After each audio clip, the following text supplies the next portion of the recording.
Hello പ്രിയ കൂട്ടുകാരെ, അസ്സലാമു അലൈക്കും വറഹ്മത്തുള്ളാഹ്.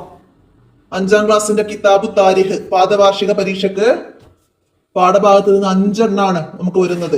ഒന്നാമത്തെ പാഠം നബി സല്ലല്ലാഹു അലൈഹി വസല്ലം മദീനയിൽ, 2 മസ്ജിദുൻ നബവി, 3 മുഹാജിറുകളും അൻസാറുകളും, 4 മദീന കരാറ്, 5 സമർപ്പിതരായ സഹാബികൾ. ഈ 5 പാഠങ്ങളാണ്. അപ്പൊ നമുക്ക് ഈ പാഠങ്ങളിൽ ഓരോന്നിന്റെയും റിവിഷൻ ചോദ്യങ്ങളൊക്കെ ഒന്ന് മനസ്സിലാക്കി വീഡിയോ കാണാം. ഇന്നത്തെ വീഡിയോയിലേക്ക് കടക്കാം. ബിസ്മില്ലാഹിർ റഹ്മാനിർ റഹീം.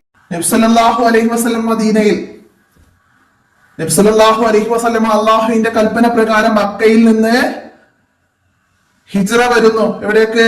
മദീനയിലേക്ക്. മദീന നിവാസികൾ അവരെ കാത്തു നിൽക്കുകയാണ്. അങ്ങനെ ദിവസങ്ങൾ കതിഞ്ഞു. നബി സല്ലല്ലാഹു അലൈഹി വസല്ലമ മദീനയിലെത്തി. മദീന നിവാസികൾ ബൈത്ത് ചൊല്ലി ദഫുമുട്ടി അവരെ സ്വീകരിച്ചു. നബി സല്ലല്ലാഹു അലൈഹി വസല്ലമ മദീനയിലെ ഖുബായിലാണ് ആദ്യം പ്രവേശിച്ചത്. അവിടെ ഏതാനും ദിവസം താമസിച്ചു. മദീനയിലെ ആദ്യ പള്ളിയായ മസ്ജിദുൽ ഖുബാ നിർമ്മിച്ചു. മസ്ജിദുൽ ഖുബാ, നബി സല്ലല്ലാഹു അലൈഹി വസല്ലമ മദീനയിൽ എത്തിയ ഉടനെ ആദ്യം നിർമ്മിച്ച മസ്ജിദ് ഏത്? മസ്ജിദുൽ ഖുബാ. ശേഷം അവിടെ നിന്ന് പുറപ്പെട്ട് ബത്നു വാദിയിൽ വെച്ച് ജുമാ നിസ്കരിച്ചു. ഇതായിരുന്നു നബി സല്ലല്ലാഹു അലൈഹി വസല്ലമയുടെ മദീനയിലെ പ്രഥമ ജുമാ. ആദ്യത്തെ ജുമാ, പ്രഥമ ജുമാ മദീനയിലെ ബത്നു വാദിയിൽ വെച്ച്. ബത്നു വാദി, പ്രഥമ ജുമാ. അതൊക്കെ മാച്ച് ചെയ്യാനൊക്കെ വരാം, മനസ്സിലാക്കണം. നബി സല്ലല്ലാഹു അലൈഹി വസല്ലമയുടെ കസ്വ ഒട്ടകം. മദീന നിവാസികൾ നബി സല്ലല്ലാഹു അലൈഹി വസല്ലമയെ ഞങ്ങളോടൊപ്പം താമസിക്കൂ എന്ന് പറഞ്ഞ് നിർബന്ധിച്ചു. നബി സല്ലല്ലാഹു അലൈഹി വസല്ലമ പറഞ്ഞു, ഒട്ടകത്തെ വിട്ടേക്കൂ, അത് നിർദ്ദേശം നൽകപ്പെട്ടതാണ്. അള്ളാഹുവിന്റെ നിർദ്ദേശം നൽകപ്പെട്ടിട്ടുണ്ട് ഒട്ടകത്തിന്. ആദ്യം ഒട്ടകം ഇപ്പോൾ പള്ളി നിൽക്കുന്ന സ്ഥലം, പിന്നീട് അബുൽ അയ്യൂബി അൻസാരിയുടെ വീടിന് മുന്നിൽ മുട്ടുകുത്തി. ആദ്യം ഒട്ടകം ഇപ്പോൾ പള്ളി നിൽക്കുന്ന സ്ഥലത്തും പിന്നീട് അബുൽ അയ്യൂബി അൻസാരിയുടെ വീടിന് മുന്നിലുമാണ് മുട്ടുകുത്തിയത്. ആദ്യം ഒട്ടകം മുട്ടുകുത്തിയത് എവിടെ? ഇപ്പോൾ പള്ളി നിൽക്കുന്ന സ്ഥലത്തും പിന്നീട് അബുൽ അയ്യൂബി അൻസാരിയുടെ വീടിന്റെ മുന്നിലാണ് ഒട്ടകം മുട്ടുകുത്തിയത്. നബി സല്ലല്ലാഹു അലൈഹി വസല്ലം പറഞ്ഞു, ഇതാണ് അള്ളാഹു ഉദ്ദേശിച്ച വീട് എന്ന്. അങ്ങനെ അബുൽ അയ്യൂബ് അൻസാരി നബി സല്ലല്ലാഹു അലൈഹി വസല്ലമയെ സ്നേഹത്തോടെ സ്വീകരിച്ചു.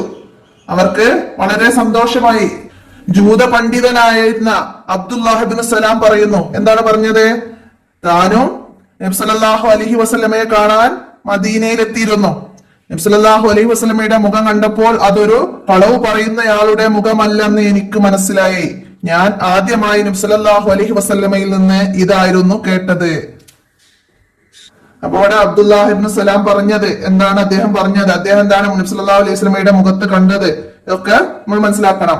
യാ അയ്യുഹന്നാസു അഫ്സു സലാമ വഅത്ഇമു ത്വആമ വസിലുൽ അർഹാമ വസല്ലു ബില്ലൈലി വന്നാസു നിയാമുൻ തദ്ഖുലുൽ ജന്നത ബിസ്സലാമി. വിട്ടമാം പൂരിപ്പിക്കാൻ വരും.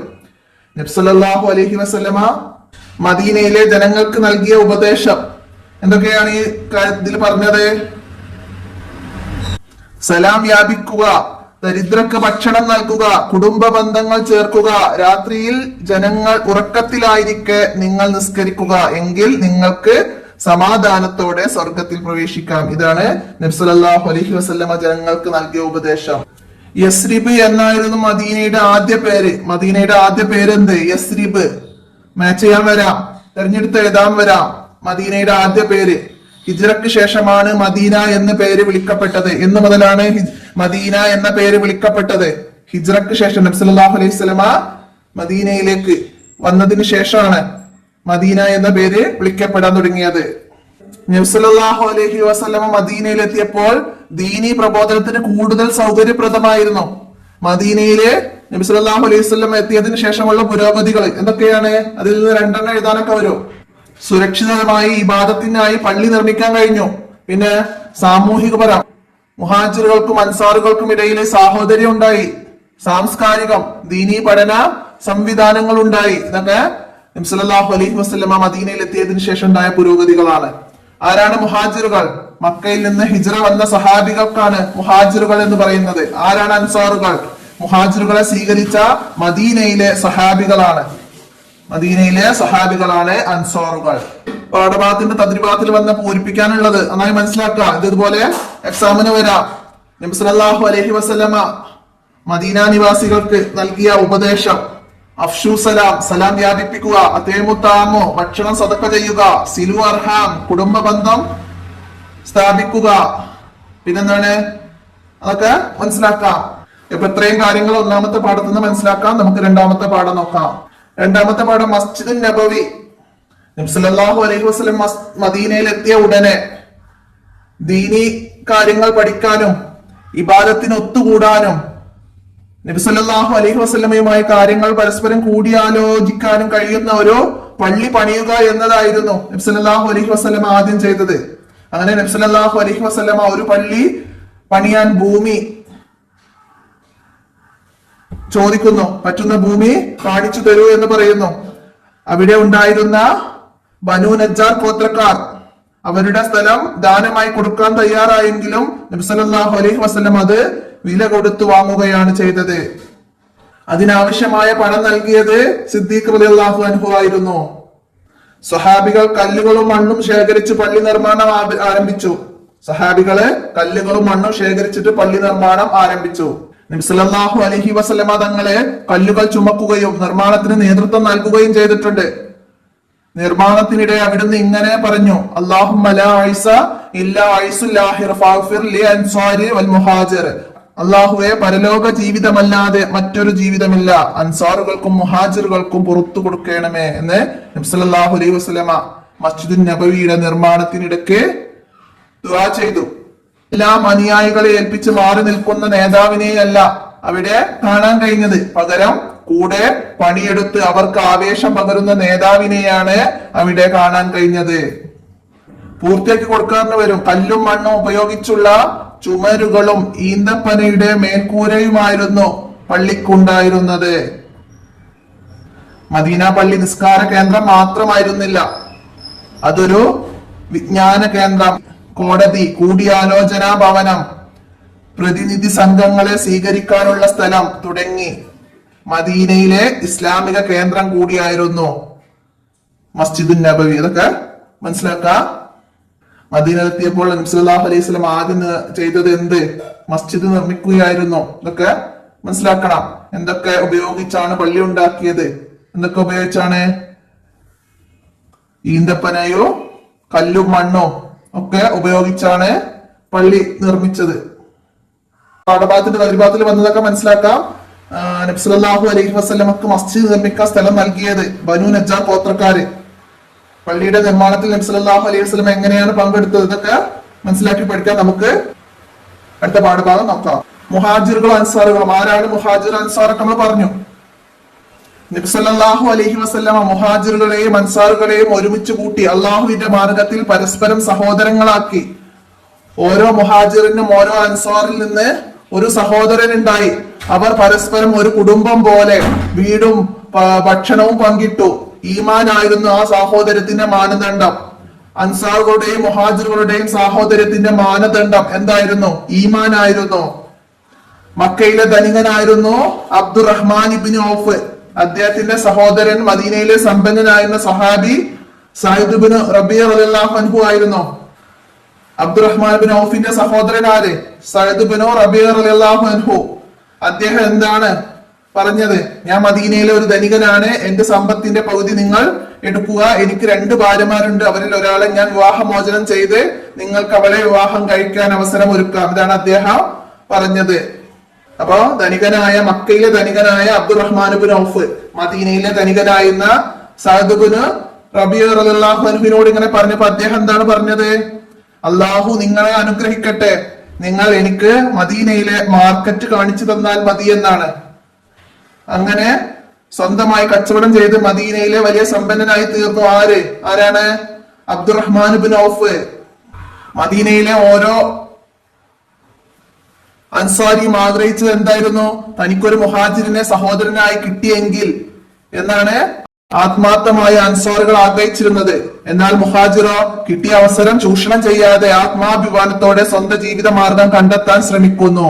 അത് മനസ്സിലാക്കാം. പിന്നെ സാഹോദര്യം വലിയ മാറ്റങ്ങൾ ഉണ്ടാക്കി മദീനയില്. ഈ അൻസാറുകളുടെയും മുഹാജിറുകളുടെയും സാഹോദര്യം മദീനയില് മാറ്റങ്ങൾ ഉണ്ടാക്കി. എന്തൊക്കെയാണ്?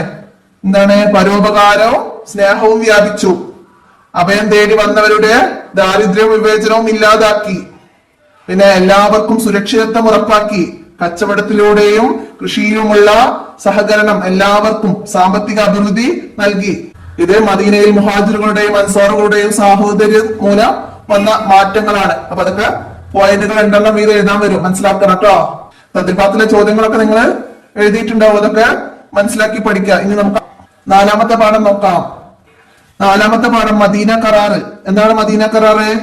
നബി സല്ലല്ലാഹു അലൈഹി വസല്ലമ മദീനയിലെത്തിയപ്പോ അവിടെ വ്യത്യസ്ത വിശ്വാസങ്ങളും ആചാരങ്ങളുമായി ഒരു സ്ഥലത്ത് താമസിക്കുമ്പോൾ അവരുടെ ജീവിതം ക്രമീകരിക്കാനും തർക്കങ്ങൾ ഇല്ലായ്മ ചെയ്യാനും ഒരു സംവിധാനം ആവശ്യമായി വന്നപ്പോൾ എല്ലാ വിഭാഗങ്ങളുടെയും നേതാക്കളോടൊപ്പം ഇരുന്ന് ഒരു കരാർ ഉണ്ടാക്കി. അതാണ് മദീന കരാർ. ഔസ് ഹസ്രജ് ഗോത്രങ്ങളിലെ അൻസാറുകളായ മുസ്ലിങ്ങള്, ഔസ് ഹസ്രജ് അൻസാറുകളിലെ ഉള്ള ഗോത്രങ്ങളാണ് ഔസ് ഹസ്രജ്. ബനു കൈനുകാ, ബനു ഖുറൈള, ബനു നളീർ എന്നീ ജൂത ഗോത്രങ്ങള്. ഇതുവരെ ഇസ്ലാമിലേക്ക് മതം മാറിയിട്ടില്ലാത്ത ബഹുദൈവ വിശ്വാസികള്. ഇവരാണ് മദീനയിലെ ആളുകള്. ഔസ് ഹസ്രജ് ഗോത്രങ്ങളിലെ അൻസാരികളായ മുസ്ലിങ്ങള്, ബനു കൈനുകാ, ബനു ഖുറൈള, ബനു നളീറ എന്ന ജൂത ഗോത്രങ്ങള്. അപ്പൊ അൻസാരി ഗോത്രങ്ങള് ഏത്, ജൂത ഗോത്രങ്ങൾ ഏത് ഒക്കെ അവിടെ മനസ്സിലാക്കണം. എന്തായിരുന്നു മദീന കരാറിന്റെ ഉള്ളടക്കം? എന്തായിരുന്നു? മുസ്ലിങ്ങളും ജൂതന്മാരും ബഹുദൈവ വിശ്വാസികളും ഒരു ദേശത്തെ ജനങ്ങളാണ്. ഓരോരുത്തർക്കും അവരുടേതായ മതങ്ങളുണ്ട്. മദീനയെ സംരക്ഷിക്കുക എന്നത് എല്ലാവരുടെയും കടമയാണ്. മദീന നിവാസികൾ ആരും മറ്റുള്ളവരാൽ ആക്രമിക്കപ്പെടാൻ പാടില്ല. അവർ ഒരു അക്രമിയെയും സഹായിക്കാനും പാടില്ല. ഇത്രയും കാര്യങ്ങളാണ് മദീന കരാറിലെ ഉള്ളടക്കം. അപ്പൊ മദീന കരാറിലെ ഉള്ളടക്കത്തിൽ നിന്ന് രണ്ടെണ്ണം എഴുതാനൊക്കെ പറഞ്ഞാൽ നമുക്ക് ഇതിന്ന് രണ്ടെണ്ണം എഴുതാൻ കഴിയണം. മദീന ഒരു സുരക്ഷിതത്വം നിറഞ്ഞ ഒരു സ്ഥലമായി മാറി. മദീന കരാറ്, മദീന കരാറോടെ മദീന ഒരു സുരക്ഷിതം നിറഞ്ഞ ഒരു സ്ഥലമായി മാറി. ഭയപ്പെടാതെ ജീവിക്കാൻ പറ്റുന്ന പ്രദേശമായി. ആളുകൾ ബഹുമാനത്തോടെയും സഹകരണത്തോടെയും ജീവിച്ചു. എല്ലാവരുടെയും അവകാശങ്ങളും കടമകളും ഉറപ്പാക്കാൻ ഈ കരാറിന് സാധിച്ചു. നബി സല്ലല്ലാഹു അലൈഹി വസല്ലമ എല്ലാ ആളുകൾക്കും നീതിയും സമാധാനവും ഇഷ്ടപ്പെട്ടിരുന്നു എന്നതിന്റെ ഉദാഹരണമാണിത്.